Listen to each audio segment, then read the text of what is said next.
value cannot go out of you and value not return to you. So when you make adding value to other people your focus, which is all I think about, and by me adding value to people, value comes back to me. The blessing is not in hearing. The blessing is not in acquiring knowledge. The blessing is in doing it.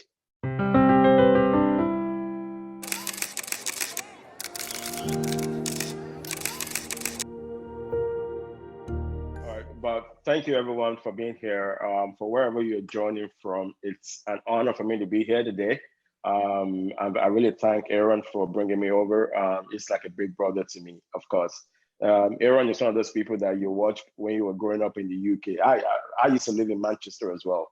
I grew up in Manchester, and they were, it's one of those big artists. When they're coming to Manchester, you want to be the keyboardist that will pay for, that will play for them. I used to always wish that, oh yeah, when it comes, can I play for him? But he's an amazing person, and I'm so grateful to God that he connected us. Even though back then he doesn't know me, I don't know him, but one way or the other, we were able to connect over the last few weeks, and we've just been able to do things together. So thank you for having me here today. So basically, I'm here to just share my story. I know Aaron has given a bit of a bio and the things I've done, the things I'm working on right now. My YouTube channel, he's kind of shared that a little bit with you. But I just also want to just share some things with you that I believe has led me to where I am today. Like Aaron asked, how did you get 500,000 subscribers on YouTube? Well, I don't know either. But obviously there's some practical things that I've had to do along the way. But first of all, I must give glory to God. This is not a time for me to say, yeah, I did it all by myself. It was because I was so great at playing the piano and nobody else could play like me. And that's why I got 500,000 views or subscribers. That is not right. That is not correct. God gets all the glory. And by the time I finish sharing my story with you, you will realize that this could have only been God. This is not the handiwork of man. This is not something any man could have pulled off. So obviously I've been doing music for a long time. Like since I was young, I've been playing the keyboard. I moved to the United Kingdom in 2004. I was on the worship team there, and I've always had the desire to play the keyboard, to play the piano. I taught myself how to play. I've never taken any official lessons from anyone. I've just really just observed people, and I would just maybe watch a couple of videos on YouTube, and I'll just try to learn by ear on whatever I could hear. I did study music when I was back in the UK. I did GCSE music, but that kind of gave me a little bit of it, the background, the theory side of things. So I actually understand a little bit of what music is all about, and that has helped me to be able to do what I do. But I relocated to Canada in 2012, and I've been in Canada ever since then. Like Aaron mentioned, I'm married to Ruth, who is also an amazing worship leader, and God is doing a great thing through her and through our ministry and all that fun stuff. But what led me to what I do on YouTube is I wanted to share my music with some people. Like I remember when I was back in uni in the UK, I went to University of Bradford. When I was back in the uni, I remember I would play some music, I would record myself, and I did that to just help me to study. I like background music when I'm studying. I can't study in dead, quiet place. That's why I never went to the library. I never went to the library when I was in the UK. I never studied in the library. I study at home. So I used to create my own music to help me study. And then I remember I would share it with some of my friends, and I would tell them, hey, I made this music. You want to check it out? Maybe it would help you. And they were liking it. But the only problem with that is I could not do bigger files to send to them, because back then everything was you could only send, I think, about 5 MB, 5 megabytes of files. You can't do anything more. All we had was Blackberries. There was no WhatsApp. There was none of that. So I remember the whole idea of going on YouTube then was, okay, I'm going to create a YouTube channel where I can upload this music, and then I can share the links with my friends. So that's how I got on YouTube. So I got on YouTube, and I started making covers for different worship songs that people do listen to. I make different covers here and there. And I remember I was getting some traction. People were liking my music. People were getting to know who this guy is. People were giving me requests. Then I used to take requests. What song do you want me to do a piano cover for, so that you can use it in your church or use it for your own personal worship time? People were giving me requests. So I was getting some traction in that. So I remember, but like I said, I'd moved to Canada. So my background is actually, I'm an engineer. I work as an engineer. I love my career, and music was something that I did on the side. It wasn't a full-time thing for me. So I remember then I was working in Canada. I had a really good job, and I was getting really good pay, you know. And then all of a sudden, I had an immigration issue where I had to stop working. I applied for a renewal of my work permit, but I got denied. The government said, nope, we're not going to give you a new work permit. You need to go back to where you came from. So in a nutshell, they wanted to send me back home. They told me to go back to the UK, that there's something they can do. My company tried to apply for me, nothing came through. So it was during this season of my life in 2015, where I felt like everything that I'd known was collapsing. You know, my career was collapsing. I had an education, I had work experiences that I cannot use because I cannot work legally in the country, you know, and I didn't want to do anything illegal. So I remember during that time, I reapplied for my permanent residence, because I'm like, I've been living here for about 3-4 years now. I should be able to get a permanent residence. So while I was waiting, my waiting period was about 9 months, but I couldn't work, I couldn't do anything. And it was in that time that I believe God began to lead me on this journey to what I do on YouTube right now. Because then I think I had about maybe 5,000 subscribers on YouTube. I had about 5,000. But I wanted I had a desire for it to grow. I wanted to reach more people. I wanted my music to reach more lives, to touch more lives. So I remember in that time, even though I was worried about my immigration problem, that was my focus. I really wanted to sort this thing out, because obviously I didn't have any money. You know, when you don't have any money and when life was just tough, obviously. So that was what consumed my thoughts. I would wake up in the morning, checking my emails. Have they responded to me? Have they approved my application? But in that moment, I thought to myself, this is a time for me to actually not let it go to waste, not let this time go to waste. Because like I said, I was home for about 9 months doing nothing. And that was when I was led to that story in the book of 2 Kings, I believe, the story of the widow, that her husband was in debt, and then her husband passed away, and the debt and the creditors, they were coming to collect her sons because she couldn't pay the debt. So they were going to take her sons in place of the debts that she was owing. And then she ran to the prophet Elisha, and Elisha said, "What do you have in your house?" And the woman said, "I don't have nothing. I've only got a jar of oil." And then Elisha told the lady, she said, "Okay, this is the instruction. Go and borrow empty vessels and borrow as many as you can. And when you get in, lock your door behind you. And then that jar of oil, begin to pour it into these empty vessels." And the woman did that, borrowed empty vessels, shut herself in with her sons, and she began to pour. And the Bible said that the jar of oil never ran out. She began to pour. But the jar of oil only ran out when she ran out of empty vessels. So when I read that story, and then, because of that, she was able to pay off the debt, and she was able to live on the rest of the money she made from selling those oil. When I read that story, I was like, God, what are you trying to tell me here? Because it was in this season of my life where I felt like I didn't have anything. Like I said, my career is almost gone. I have no income. I have no money. I was broke as anything, as a church rat. I was broke. There was no money coming in. And I was so focused on that. But in this season, as I was reading that scripture, God was asking me, what do you have in your house? I'm like, I don't have nothing. All I had has been taken away. The government has told me to stop working.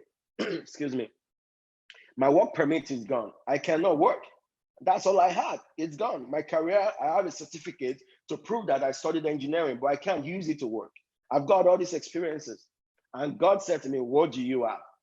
And so as I began to think about what I had, that's when it dawned on me that, oh, actually, I have a skill. I play the piano on YouTube.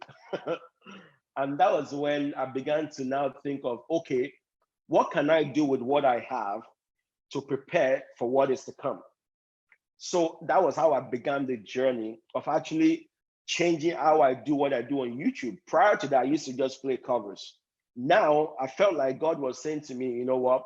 Why don't you do it my way? Why don't you let me show you how I want you to use your gift, and then see how that can help you. So one of the things that God spoke to me in 2015, when I was in this crisis mode, I was at a prayer meeting in the church. I was playing background music for people to pray, and God spoke this word to me. God said to me, He said, "Don't try to do anything complicated with your music." Well, that first sentence alone, that canceled everything out for me.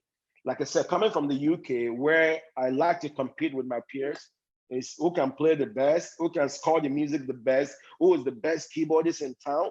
Now God is telling me, don't do anything complicated with it. I'm like, no, this ain't gonna work. This is not me. We like to jazz things up. We like to add complicated chords. If you're not complicated enough, you're not a good pianist, you're not a good musician. So when I heard God said that, and God said to me, don't do it. He said, keep it simple, and I will, through your simplicity, I will draw men to myself. Okay, so this is totally opposite to what I was known, to what I was used to. This is totally opposite. I said, okay, I'm gonna try this out. I want to be sure it wasn't me talking to myself. But I said to myself, I couldn't have been the one talking to myself, because this is not me. I'm a complicated guy. I want to complicate this music. I thought by complicating it, I thought by adding some more flavors to it, by making it more fancy, people would like it, and then I would get more subscribers. I would get more views. I would get more known. But God is saying to me, cut back.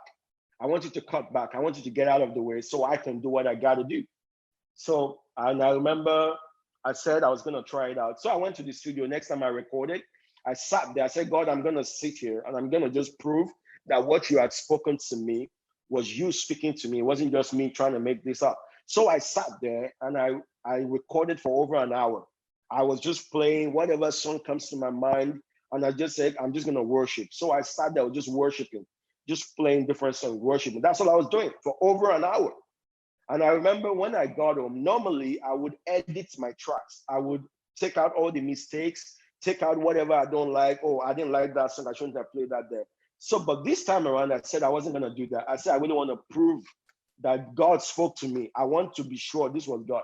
So that video, the raw version, unedited version, I decided to upload it to YouTube. I have never done that in my musical career, that I would expose myself that much with all my mistakes. Who does that? You release a music and you put all your mistakes in there and then you put it on YouTube.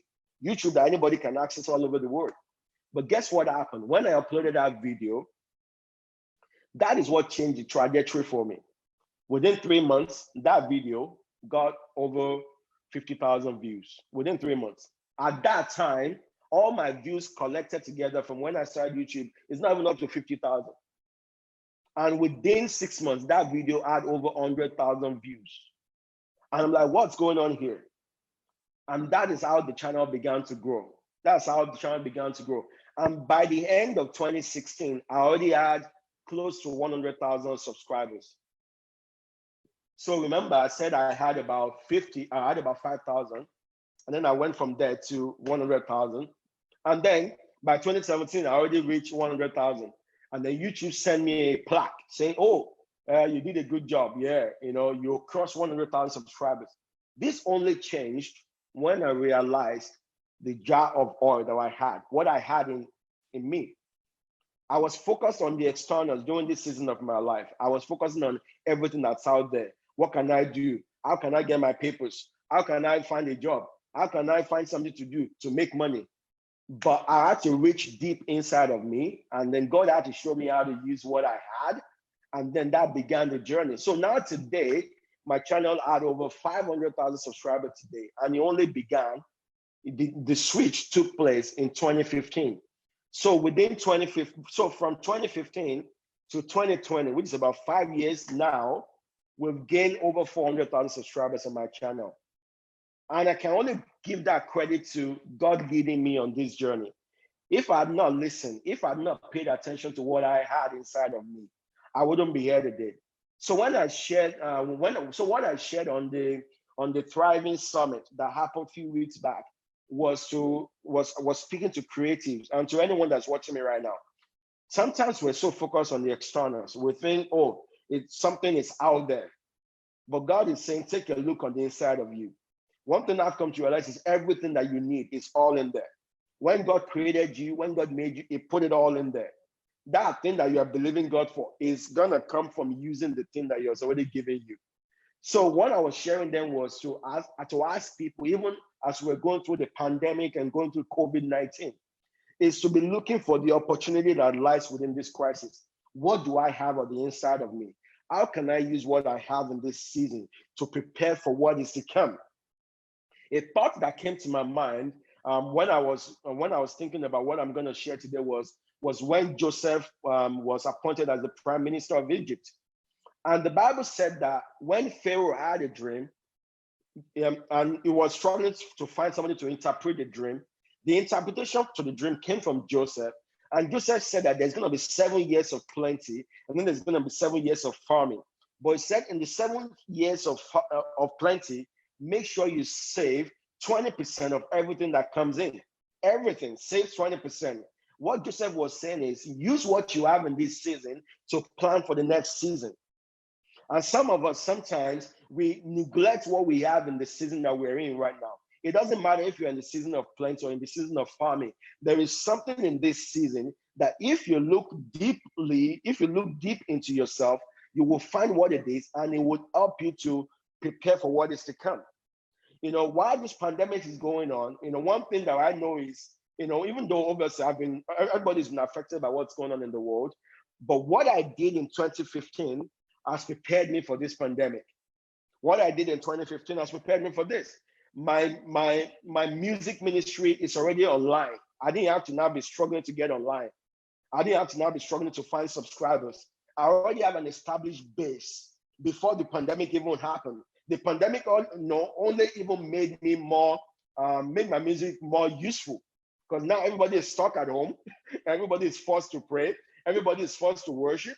Everybody is forced to spend most of their time at home. Now, what I did in 2015 has prepared me for what is happening right now, has positioned me for what is happening right now. So I felt like, why even this pandemic is going, a lot of people are not paying attention to what they have right now. They're not paying attention to what they need to do in the moment that will prepare them for what is to come. When the pandemic started, I was having a conversation with my wife, and I said, during this time, there was lack of supply for masks, for hand sanitizers. There were a lot of things that people were looking for. I said, during this time, anybody that's looking for any service, they're looking for something that's already established, something that's already doing well. Like, when the pandemic started, Zoom was already there. Zoom was already there. Zoom has been around for a long time, but nobody really used Zoom. Only business people that needed to use Zoom.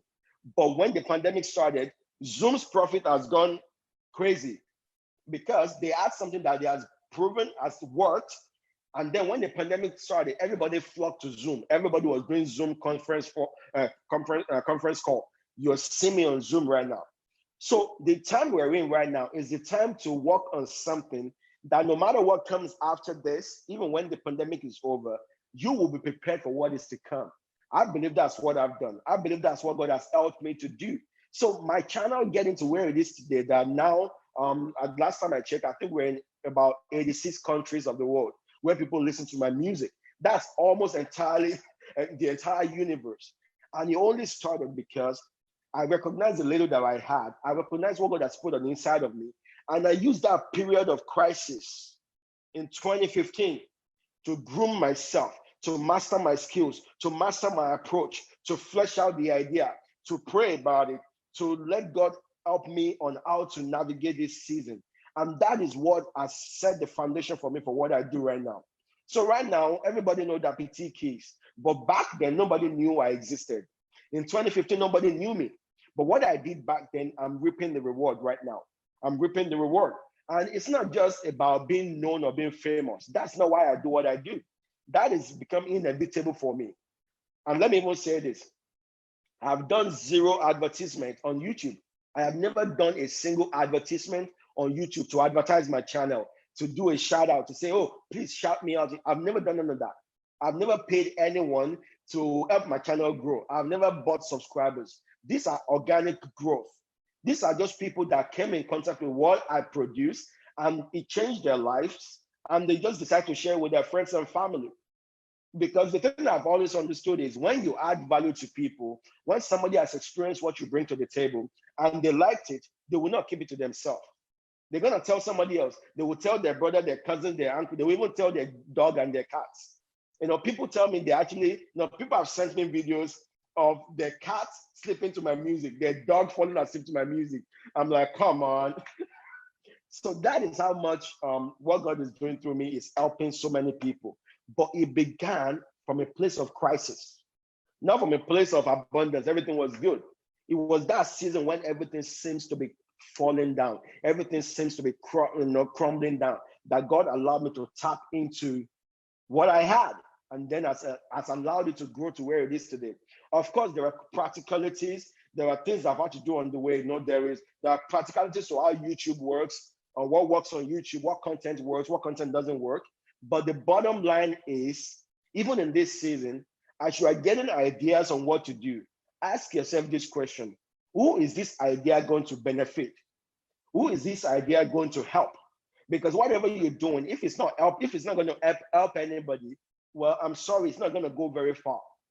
I've been doing a series on adding value and solving problems, because what I do on YouTube is solving problems, it's adding value.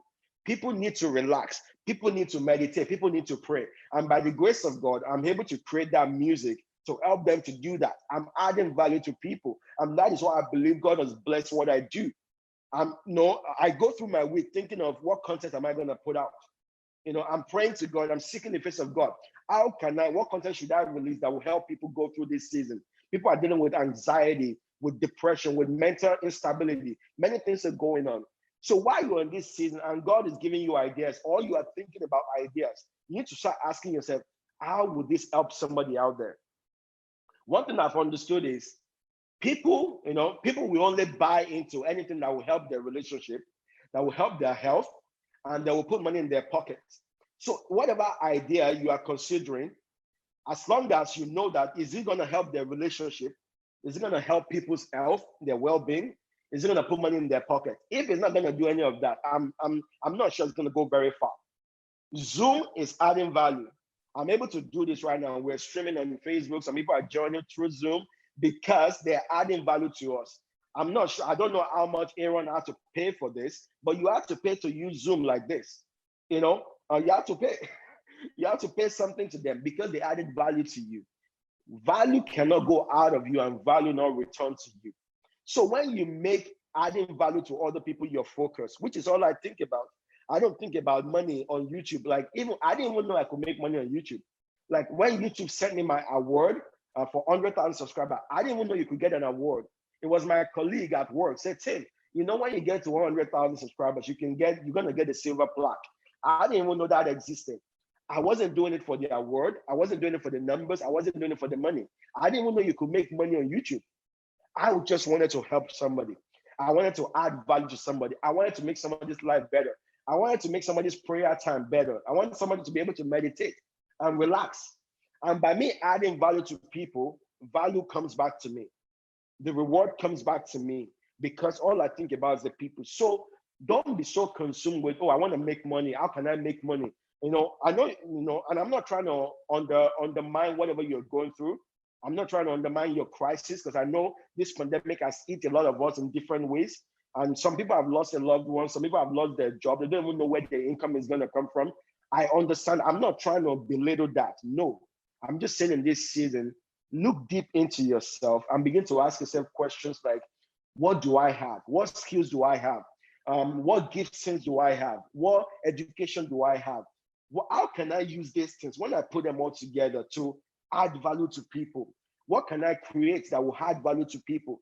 What can I come up with that will solve a problem? When you think that way, the mentality, that shifts your mentality. It shifts your focus away from yourself and onto the people. you go everywhere you go looking for how to solve a problem. Even during this pandemic, I've been thinking of how can I serve my community on YouTube better? What can I do to help them in this season? I'm praying to God. I said, God, people are at home. People need help. People are going through so much mentally. They're going through so much in their mind, in their spirit. How can I help them? So you want to be consumed with that. You want to ask yourself many questions of how can I be a blessing? How can I help this person? How can I add value to people? And when you do that, some things are inevitable. Value cannot go out of you and value will not come to you. That's a secret to making money. So I really hope you're challenged. I really hope this helps you in this season. And this is in a nutshell my story. This is my journey. I got to where I am today by the grace of God, but also by God allowing me to see what I had. And now I can translate it into something that can add value to the life of people and make their life better. I really hope that helped you. I see Aaron is back, so I think that's my cue to end this.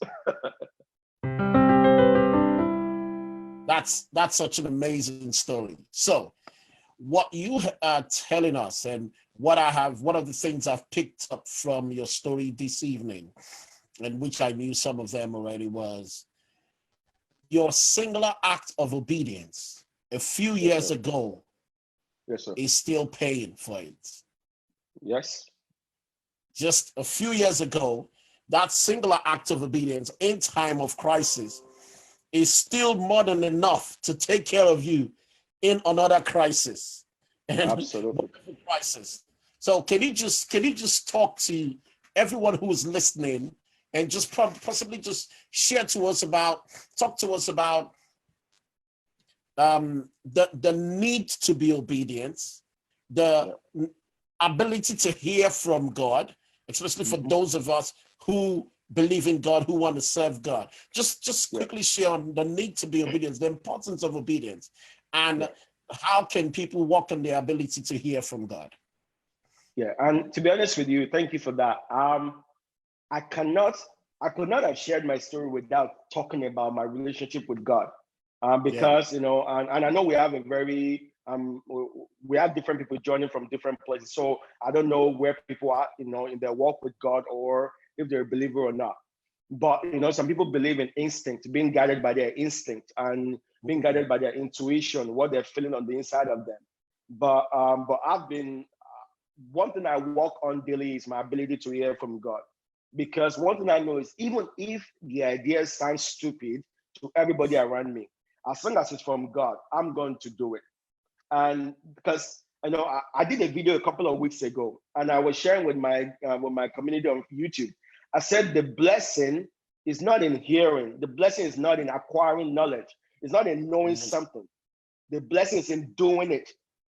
The blessing is doing the work. The Bible said that he that hears this saying of mine and put them to practice. So when you hear from God and you put it to practice, like I said in my story, I wasn't sure if it was God speaking to me, but I wanted to test it out to make sure it was God. So I'm not saying that I 100% I know when. No. Sometimes it's me just talking to myself. I will confess to you. Sometimes it's me just sometimes it could be my own selfish desires, or it could just be something that, I saw somebody do this, and now I feel like God is leading me to do it. Somebody said something a while ago. He said most of us, we think we're walking in our callings, whereas God didn't call you to it. Instagram called you to it. Facebook called you to it. YouTube called you to it. That wasn't God. So maybe you saw somebody doing something and you feel like, that is God calling me. No, it doesn't mean God is calling you to do it, which is why you have to go through the process. So when I felt like I heard God, even though I was in a very sanctified atmosphere, if I can say that, I was in a prayer meeting in my church playing background music, I still wanted to be sure it was God speaking to me. And when I did it the first time around and I put that video up, there has been a lot of pruning, a lot of adjustment I've had to make along the way. If you listen to that track, that video is still on my channel right now. I left it there. It's called Your Presence is Heaven to Me. I think it's got 7 million views right now. Wow. If you listen to that track and listen to the last track I put out, you will see the gap that is big like this in how much work has gone into me improving on it, making it better, adjusting to what my audience want to listen to.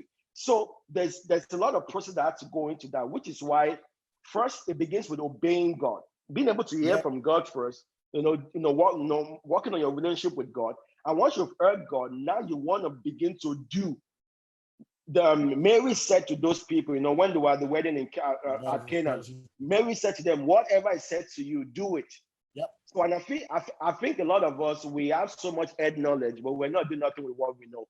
So get to work, put to practice what you know. What God is showing you, put it to practice. That is where the blessing is. It's not in acquiring knowledge. Wow. You're speaking my language. So this is how I will put it in. This is how I will talk about it in personal development terms. I would say something like, what you know would not help you in personal development terms. The right thing to do is always to take action. Thing to do is to always take action. Many of us, like you said, are filled with so much head knowledge. Now, the Bible says, in all you're getting, get understanding. Understanding comes by taking action. Understanding comes by experience. In fact, this is how I explain understanding. You're triggering me this evening. This is your show, but you're triggering me. This is how I explain understanding. Understanding is this: if a child, you know how our parents would tell a child, or we would tell our children, don't put your hand on the fire. Don't put your hand on the fire. Don't put your hand on the fire. And the child knows not to put their hand on the fire. That's knowing. That's a knowing. That's not understanding. The day that child puts their hand on the fire and takes their hand out of that fire, that child now has understanding. Yes, sir. He will not try it again. And exactly. Because as far as they're concerned, and that's the thing, what a lot of us do is that we know. And you are never going to really know anything until you get understanding. Understanding means take action like Peter. Step on the water. Action will reveal yourself to you. Good stuff. So this journey started in the University of Bradford. Yes, sir. And you talked about you teaching yourself how to play keys. Can you just talk a bit on that? Was that inspired by God? What led to that? Okay, this actually goes way back to Nigeria. Like when I was growing up, I believe when I was 9 or 10 years old, I used to play the recorder. I don't know if you probably know a recorder, right? Everybody, I think all Nigeria, everybody that growing up in Nigeria used to play recorder back then.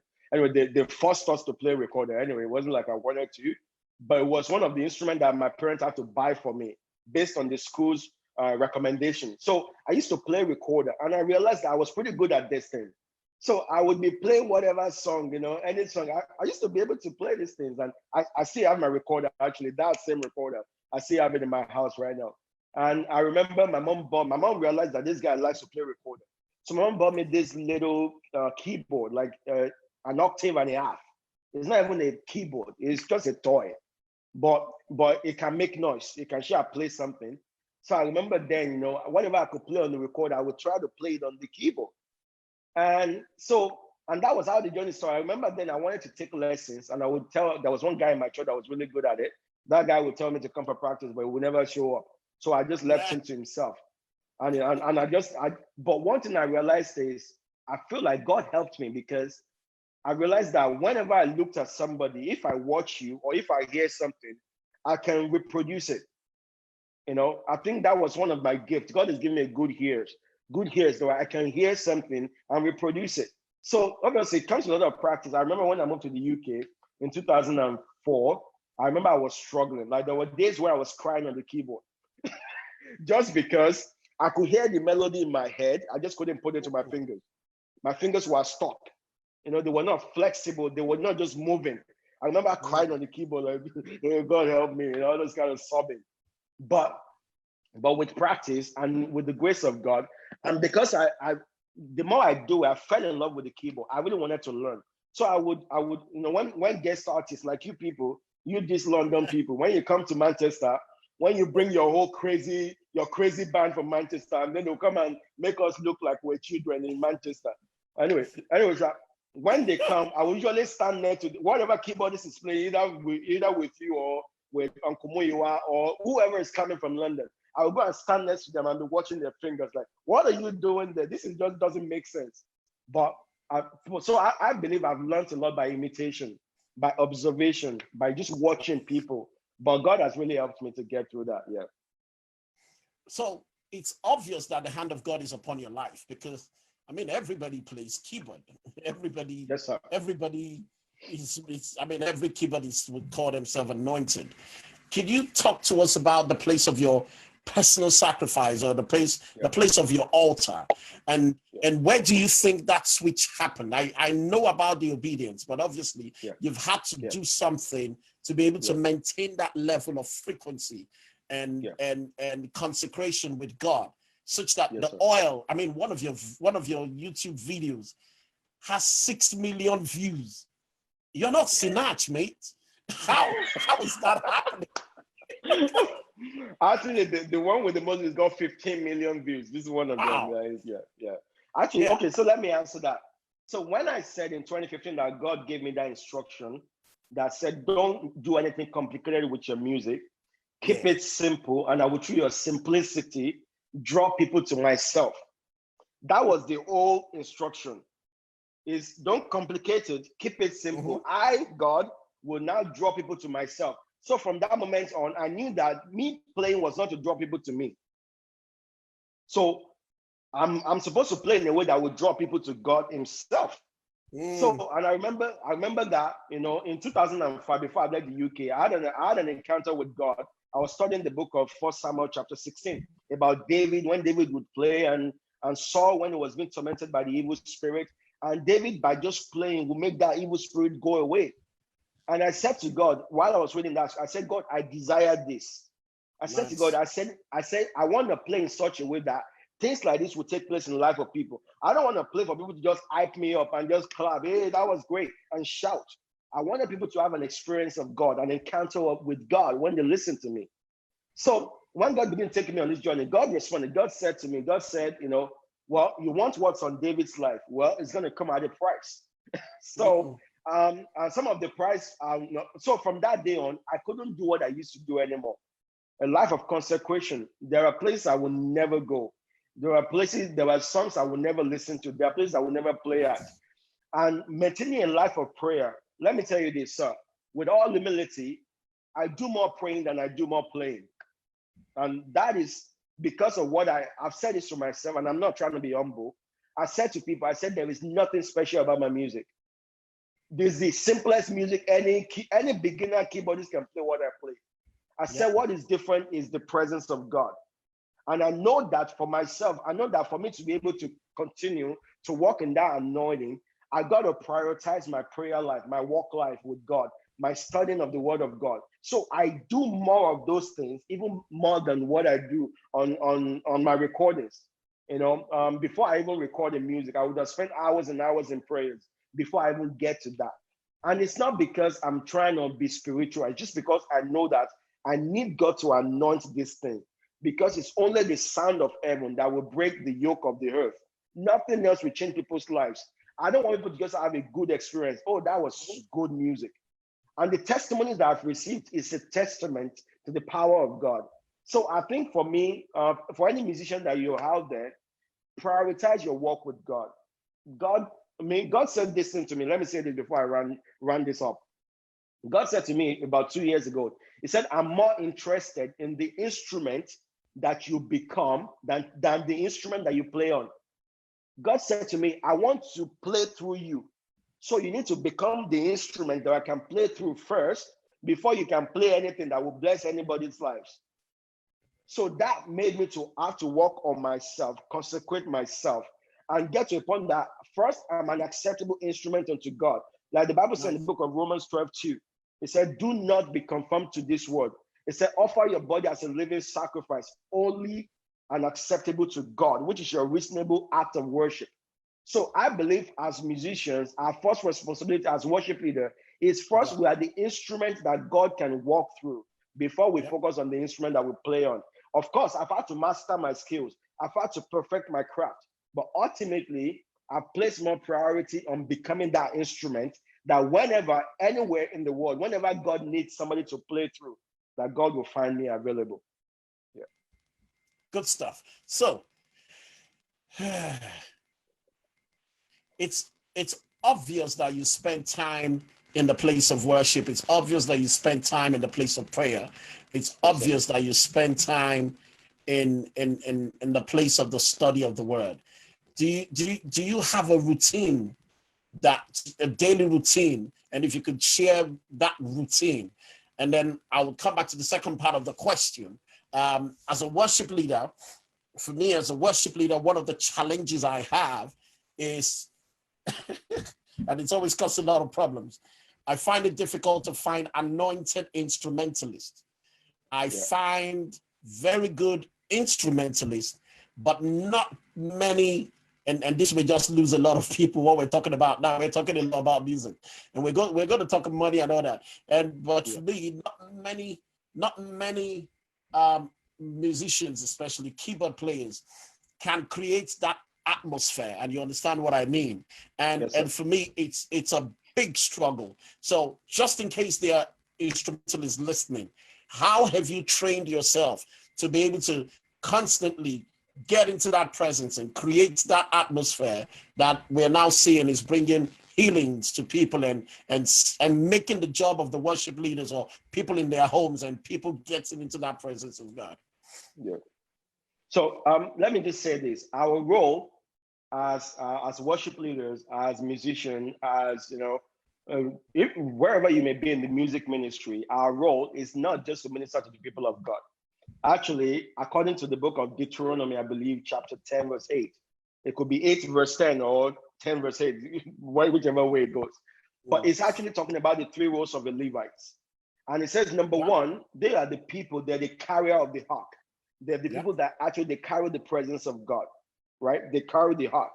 Number two, it said that the people that they're continually in God's presence. So they carry the ark, but they are also in God's presence. And number three is now they minister to the people of God, which is the last thing.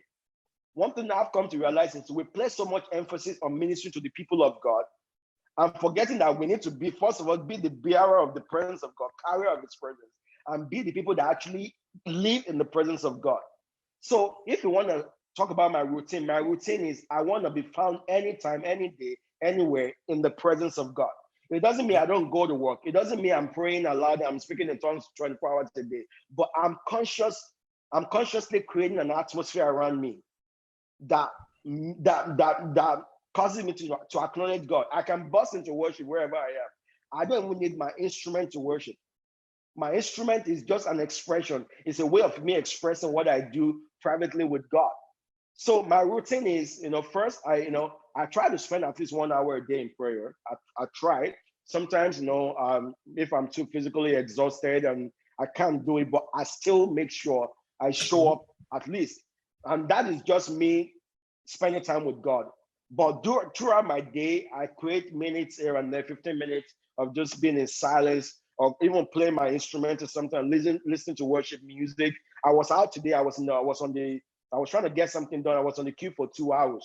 And I spent that 2 hours just literally just having a full-blown conversation with God, just listening to music and just being in that presence. So as a worship leader, as a musician, you have to be cognizant of what goes on around you. What do you allow your eyes to see, your ears to hear? What do you allow to go into your heart? You are creating that moment every time. So when I get on my keyboard, I'm just letting there be an outflow of what I've been doing all day. It's just an outflow. It's not that I'm there, trying to create a moment. I'm not trying to create a moment. I'm just saying, God, let's pick it up from where we left it. Does that make sense? God, let's pick it up from where we left it. We left it here this morning. No, now we're going to pick it up this afternoon. It's a continuation. Next time I come back, God, can we pick it up from where we left it? So it's not like, oh, I see God today and I don't see him till 2 weeks time when I need to minister, when I'm the one leading worship. It's a relationship. It's a relationship. It's intimacy. It's intimacy. And for me, that's my routine in a nutshell. Yeah. Good stuff. Thanks for sharing. Now let's cross over a bit from the spirit talk, even though that's who we are. Now, you are one of the few gospel artists, really few, that I'm aware of have actually does make money through gospel music and the craft, and just like you shared earlier, God had set you apart for a time like this. In the times where we're seeing right now, not many worship leaders are doing anything. Not many musicians are able to do anything. And God had definitely prepared you for a time like this. Now, I want you to talk to me about the place of talk to us about the place of taking the crafts, because so many people see us as worship leaders and they expect us, hey, you can't be collecting money, you can't be charging people and all that. You know, that's our traditional debate. I want to hear a voice around those topics. What are your thoughts about money? The gospel artist in making money, the gospel artist in charging, and all that kind of stuff. Let me hear your thoughts on that. Well, I mean, what I would say is everybody's calling is different, and I mean, I don't think we've all been called, even though we may all have been called to do the same thing, but we all have unique calling about what we do and how we must do it. So, and for me, I always respect that. Is basically, how has God asked you to use your gift? What is the best way possible? What was God's instruction to you on this is how you should do it? This is how much you should charge. This is what you shouldn't charge. But the question is, are we even having this conversation with God in the first place? So if you're a gospel artist, have you even taken time to even ask God what he wanted you to do with your gift, how he wanted to use it? Should you charge? Should you not charge? That is between you and God, something you have to ash out. You have to understand what are the things. But for me personally, one of the things I knew it from when I started this was never to do it for money. So for me, money is not even in the conversation from the beginning. I never even knew I could make money on YouTube. And I've been honest with you, money is never the issue. But obviously I make money on YouTube right now. But I'm gonna tell you one thing, right? Because I knew why God called me to do this and how he's asked me to do it. It guides what I do and what I don't do. And I'm gonna give you an example. So on YouTube, like once you become a partner, and you're creating content and you have, like, let's say you have 10,000 subscribers, you can upload videos any video that you upload that's longer than 10 minutes, you can put multiple ads on them, and that will increase your chances of making money. So in a 10-minute video, you could put 5 slots where YouTube can play ads on your video. That's at your discretion. You can also tell YouTube to back off, that you don't want them to monetize your video at all. It's a choice that you have to make. So for me personally, I understood what I create, and I knew what people use my music for. It's for prayers, for meditation. Putting ads all over my music will make no sense. It would jeopardize the purpose for what God has called me to do. So, which is why for me, either I put 10-hour video or I put 12 hours or I put 24 hours, it doesn't matter. You will see an ad at the beginning, which most time might not even show, an ad at the end. I choose not to put ads in the middle, even though that would earn me more money. But like I said, I remember I didn't do it for money in the first place. The purpose of doing what I do is I wanted to be a blessing. I wanted to add value to people. And let me also share this with you. I've kept my full-time job because of that calling. And the reason why I've done that is because I didn't want to get to a place where I will now start doing what I do for money. Remember, I said everybody's calling is different. So this is not a blanket rule for every musician or every worship leader out there. That is between you and God. But between me and God, I'm just sharing my experience. So God has allowed me to keep my career as an engineer so that I can focus and do ministry 100%, either you pay me or not. But not everybody is doing that. And I'm not blaming anybody for that. That's between you and God. But I still make money. Like, okay, right now, let me even tell you, one of the ways I make money on YouTube is everybody that enjoys my content on YouTube, they're not paying me directly for it. You're not. You can sit in your house and watch any of my videos and enjoy it without paying me a dime. YouTube pays me. The way YouTube works is an advertiser will pay YouTube and YouTube will give me a cut because they show that ads on my video. So the people that are actually benefiting from my videos are not paying me. Yep. For me, that's a passive income. It's not, okay, but actually, let me say this. The other thing I could have done for my channel is with my status on YouTube, I could have a membership on my channel that pay me this amount every month. You won't be able to listen to this content. So there are multiple ways I could. And people would have gladly paid for that. And people would have paid for it. But I chose not to do that. And I'm not saying whoever does it is wrong. But what I'm just trying to say is sort it out with God. Let God lead you on how He wants you to use your gift. And by the end of it, you want to see whatever you do, you are adding value to people. You are helping people. So you have to also ask yourself, is this a justifiable price to put on this? Because sometimes, let's be honest, sir, some people, the more they charge, like, oh God, what did you bring? What are you charging us? There's a disconnect in that. So you want to be fair in what you charge people as well, not just run up a bill because, Anyway, I'm not going to get so much into that. I might get myself into trouble. Our stories are quite similar. Probably another day I'll share some of my stories. That's really good to hear. And I always tell people that we are probably a very minute tribe that understand it from this side of things. But like you, I don't get into those conversations. Now, who are your mentors? I mean, I know about the place of the Spirit. I know about the place of God and all that.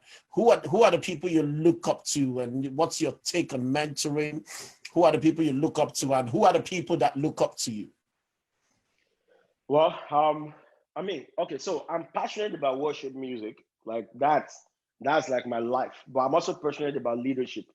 I teach a lot of leadership, and I read a lot about leadership. I watch a lot about leadership. So I have mentors in those two areas. So when it comes to worship, the people that rank up on my list when it comes to worship mentoring is the two people that you probably know, Nathaniel Bassey and William McDowell.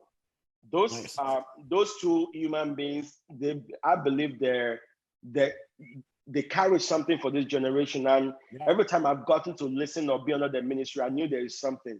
I was privileged to meet Nathaniel Bassey, Pastor Nathaniel, last year in Abuja.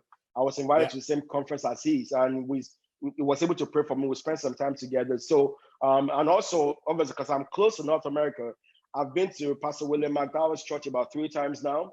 I've gone to conferences there. I've just gone there to just go fellowship. Got an oil in that place. They've got this oil pouring in that I'm place. telling you, sir, whenever I know that I'm running out, I go back there to recharge, just refuel myself. So those are the two people I would say rank up on my list. When it comes to leadership, I've got quite a few. John Maxwell is one of them.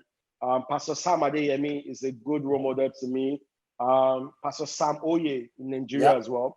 So in terms of people I'm mentoring, well, there are a lot of them, I'm actually working on something right now to be able to cater for people that want to have direct mentorship with me. But right now I do something on a broader scale.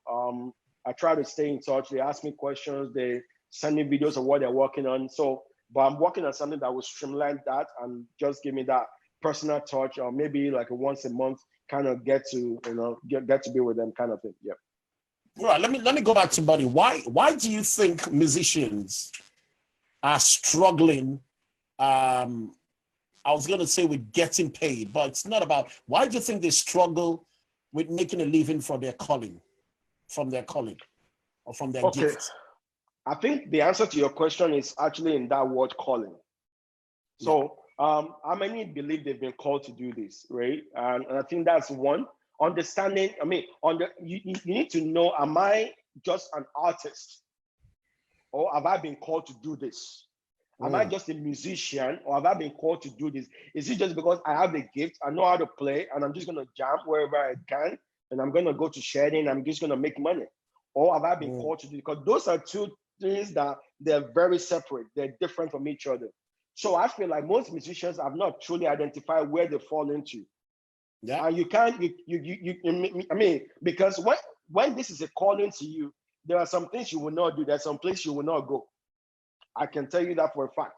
And when this is not a calling, when it's just a business, there are some places you will just, everywhere might just go for you. So I think musicians, you need to understand, have I been called to this, or is it just a business thing that I'm trying to do? If it's a business thing, there's nothing wrong with that. The question I want to ask, and I always ask musicians is, what makes you different from A to B? When I was growing up in the UK, all of us wanted to sound like each other, sound like somebody, either Aaron Lindsay or somebody. And most of us have not embraced our uniqueness. Because, sir, the question I want to ask, why would I want to listen to musician A and not B? Like my music on YouTube, one thing that's helped me is I've been able to embrace my uniqueness, my unique style, and I'm comfortable with it. I'm not trying to be like you. I'm not trying to outplay you. I'm not trying to outsmart you. I'm comfortable in my lane. This is where I'm going to stay. This is where I believe God has asked me to stay. So I think as a musician, you need to understand what have you been called to do? And if this is strictly business, how can you translate it into something that adds values to people? Because at the end of the day, there are a million other people doing what you do. You know, let me actually share this with you. In the past, since this pandemic has started, a lot of musicians have reached out to me. And one thing that bothers me is the fact that they all reach out to me saying they want to do what I do. Yeah. And to me, that's even the beginning of failure. You already want to be like me. Well, guess what? They don't need another DappyTKeys on YouTube. Yeah. They already got one. So you need to introduce yourself, and either you go back to God in prayer and say, God, who am I? What have you called me to do? And find out what makes you unique and stick to that. So, and I think that's a big thing. Everybody want to be like everybody. You want to do it like I'm doing. I said to them, take what you can learn from me. You know, maybe you have a YouTube question. How do you create your content? Blah, blah, blah. I can share those with you. But ultimately, you're not going to go very far or make any money sounding like me. Because if you put me next to you, people will say, choose me because it is me. It is not you. Yeah. So be you, discover your uniqueness, and package your gift in a way that it can resonate with somebody. You don't have to reach the people I'm reaching. You know, so let me just say, the way I say this to people is, I have over 500,000 subscribers. Even though that's a great thing, and my wife will tell me I shouldn't beat up myself. But I said to her, I said, babes, there are about 7-point-something billion people on the planet Earth. I'm only reaching 500,000 core subscribers. So that means there is so many I'm not even reaching yet. Yep. So musicians, look for that pool. Look for in that pool, where are these people? And go find them.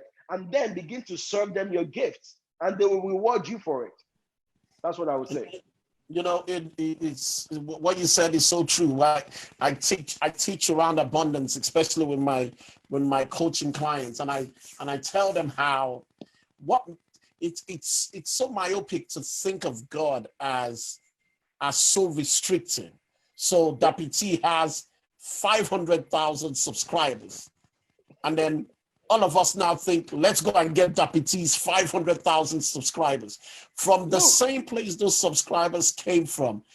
There is more than enough for me to go and get my own 500,000. There's the thing about God is that you can take your share. I can take my share in God. Yes, it's not in the people. The people are in God. The people I've been called to are in God. So get into God, take your own share. DappyT is taking his own share. And it's not like the subscribers are finished. No, there's still plenty to go around. Put your stuff out there, and the people who are going to come to you are going to come to you. Now, some of them will come to DappyT, and some of them will still come to you. But there's a whole reach that DappyT is not reaching, that only you have been sent to reach, right? Only if you put yourself. Yeah, can I just chip this in? Yeah, let me chip this in. When I started this journey, let me even tell you this. It's a funny story about my humble beginning.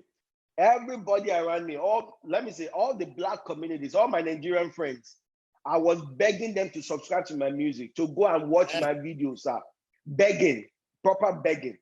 Like, I will create content, nobody will watch it. I will send it to my friends, I say, I beg now, go and watch this video. Sir, it got to a point I was frustrated. One day I was praying. God said to me, go and find your tribe. Yeah. They're not your tribe. They're your friends. Yep. Granted, good, but they're not your tribe. What you carry is not for them. Yep. Same principle. That's how I began to expand my reach. I began to expand my reach. I said, okay, where are my tribes? And today I believe by the grace of God, I found my tribe. And guess what? They're the one now helping me to reach other people that I would never have reached by myself. Yeah. So. It's a principle, because it's the same. It's the same with what I do with coaching and music and all that. We have so many people. I have, especially when I'm running events, my team members are always trying to get me to, hey, send messages to your friend. This your friend has not signed up. And I'm always like, my gifting is not for my friend, you know. Yeah. In fact, let me tell, for any of my friend who's listening, the reality of what is going to happen is, if you don't get on side right now, there's going to be a time when you're going to pay so high to get that. to come, and that's the reality. So Yeah. I wasn't called to my friends. That's why they are called friends. They're not the people I'm there to serve. But if they were smart enough, you get on side and support. That's the thing. So I saw hear what you say. Yes, if sir. you can, let's see if we can find, just because people like lists. So top 3 or top 4 or top 5 things that you think you can give as an encouragement for people to be successful in whatever chosen career. It is music for us. It could be coaching for someone else. It could be whatever it is. What would you say are top 3 or top 5 things that are consistent? It doesn't matter what your chosen field is. Yeah. I mean, okay, top 3 things. I mean, not to sound, I have a relationship with God. Let's start with that, because the reason why I put that at the top is because it doesn't mean you cannot be successful if you don't have a relationship with God. We have a lot of successful people out there with no relationship with God, zero relationship, and they're successful in the eyes of the world. But if you want to have true success, that you don't want to get to the end of your life and feel disappointed, like, what have I spent my whole life building? A relationship with God helps guide you in the right direction. So I would say that is top. Find that place. Have a relationship with God, and a good relationship, an ongoing talk that you actually have a conversation with Him. You pray, you can hear from Him. Number 2 is always be willing to learn. So I spent it, like, when I was starting this journey on YouTube, I would spend hours and hours on YouTube, and I'm not watching crazy videos. I'm not watching comedy. I'm not watching Hollywood. I'm studying how YouTube works. I'm studying algorithms. I'm studying thumbnails, tagging. I'm looking at different channels. I read a lot on this. I right now I put myself on a regime to read at least 2 books on leadership a month. So you have to be willing to learn. For me, you stop going the moment you stop learning. Yeah. So I have a relationship with God, but never stop learning. Never, because you can't even add value to people, without learning. One thing I learned a while ago, actually during this pandemic, is if you don't rapidly adapt to what is going on in our world, you will become extinct. Yeah. You will just fade out. So be committed to learning. And learning is not just because you have a speaking event or you want to share in church or you want to preach tomorrow. It's to improve yourself. When you learn, when your mind gets better, when you know better, you will do better. Nice. And number 3 is be disciplined. My wife will tell you I'm one of the most disciplined person you can ever live with. Be disciplined with your time. I don't waste time. I don't like time wasters, because that's the only thing that I have. That's the only currency that I have. That, everybody's got 24 hours in a day. Everybody's got 24 hours in a day. No matter what you do, we can blame, this person was born in a rich family. This one was born with a silver spoon. I was born with a wooden spoon. You can blame all those things. But what you cannot blame is we all have 24 hours. Yeah. So be disciplined with your time first, and then be disciplined with your resources, with what you have. Don't be wasteful. Guard it carefully. So for me, those are top 3 things. Have a relationship with God, be committed to learning continuously, and then be disciplined. Because when you do those 2 things, obviously there are many that you can share, but those would be on my top 3 list. Yeah. Good stuff. We're coming to. Let me just shift a bit. We live in an age, and this is part of our music type conversations. We live in an age right now where what we see in worship is so guitar driven. Yeah. That's what I'm saying. In fact, I've never really told the story much. I actually wanted to attend a worship school here in the UK by some of the leading worship school here in the UK, actually, with some of the big names. And I remember applying to them, and I was told that I was not going to be accepted in the worship school. Oh, wow. And they don't think I'm a worship leader because I don't play the guitar. Wow. Okay. That's weird. Right. So, okay. do you have to play an instrument to be a worship leader? No, absolutely not. Right. I mean, that's does it help? 1. Yeah, does it, it does help? It does help, but it's not a requirement. Sorry. So that's stage 1. So when we talk about, and I'm trying to be very careful with how I curate this question. When we talk about the guitar-driven music, especially here in the UK and really all over the world, there is a structured industry behind it. You know, there are record labels, even in the church, there are platforms for their artists, there's the distribution. What do you think we can honestly do, especially as it relates to we gospel artists, as they call us, or black artists, and our music? What can we honestly do to create structure around what we do? Just want to get your opinion on that. So for me personally, what I would say is, and I understand what you mean about guitar-driven, worship set and all that. But one thing I've also understood is, based on what I do on YouTube, and I think God really helped me with this, because when I started, a lot of people say, "Oh, you should be covering more Nigerian songs, do more Nigerian Yoruba song and all that stuff." And I said to them, I say, I'm going to create another channel where I put those music. You can go and watch it there. But on this channel, the goal is to reach as many people as I can. But one thing I've seen evolved from the type of music the type of worship music that's in vogue, that's actually going through the churches right now, is simplicity. Yeah. Less is more. So one thing I would say to my worship leaders in the Black community is, look for ways to approach what you do with simplicity. I understand that complicated side of us, the Black gospel thing. We got to jazz it up and make everything crazy. I get it. But one thing I've also understood is, like, in the past, maybe over 7 years now, I've been going to a Caucasian church. My pastor is a Caucasian, and one thing I've understood is, in their set, when we do our set, there is so many inclusions. It doesn't even matter if you just start learning the keyboard 2 years ago, you can still play with us, because there is nothing that would deter you away from being part of the team.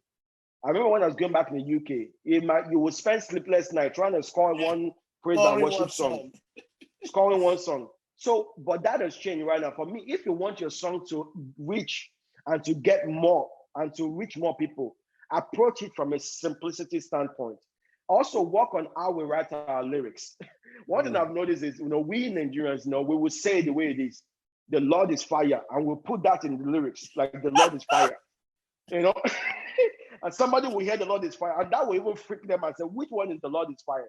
But somebody on this other side, in this Western world, they will write the same lyrics, mean the same thing, but say it differently, in a way that people can relate to and they can understand. And they will approach from a very simple way. They will approach it differently. So what I would say to you is, approach it with simplicity. Also, listen for what's going on around you, because what you listen to influences what you write. Yeah. Influences what you write. So if you always listen to your fellow brothers, your fellow sister from Nigeria, if that's all you listen to, it will always influence how you write music, what you're writing. Like I said, I've been to a lot of worship conferences that, like, I've been to DWI. I've taken many courses that is tailored towards the Caucasian, the Western part of the world, just because I want to make sure I approach what I do with simplicity, and which is one of the things that people like about my music, is the fact that anybody, either you are white or blue or yellow, you can relate, you can connect. You don't need to go to music school to even to sing along or to be able to worship along. So simplicity, I think, will get us very far. I think so. I want to give you the opportunity to give us like a final word. What will be that one thing that people can take out from this evening amongst everything? And from me to you, honestly, one thing I can say about you is your heart of humility is worthy of emulation. It's so touching. It's beautiful to see that someone with, in quotes, such fame and popularity still is in that discipline, still loving God, still keeping the discipline, still keeping the prayer life, still staying in the word, and that just oozes. So my prayer is that God will constantly keep you fresh. He will keep you fresh. He will keep you inspired. He would hold his hand. He would hold your hands, and he will take your message to the ends of the world. So I'll just give you the opportunity to just give us some final words. So final word, actually, just say thank you so much, sir, for having me. I truly appreciate it. I'm honored. I really am honored that you would even want to listen to one of your boys. So thank you. Hey, Thank you've you got so much. 500. You've got 500,000 subscribers. I'm the boy here, man. So last word. I mean, the story of my life, is pretty much sums up in 3 words. Little is much. Little is much. And I just want to encourage you, whoever is watching, don't despise what you have. Who would have thought that the little that I have will be making the difference, making the impact it's making on the world stage right now? Who would have thought? I wouldn't have even, I didn't see myself here. But God has taught me to appreciate the little things, to not despise the little things. So whoever you are, you're watching, I don't care how little it is, that thing you're doing, that gift, that idea, that talent, I don't care how little it is. Don't despise it. God can do so much more with it if you would surrender it. If you would just say, God, have your way. I'm going to trust you with this idea. I'm going to trust you with this gift. And there is no limit to what God can do through the little when we surrender it to God. I hope that encouraged you. Wow. Thank you. Thank you so much. Everybody will be back here next week, Monday. There is always something to learn every Monday. God bless you all and have a fantastic evening.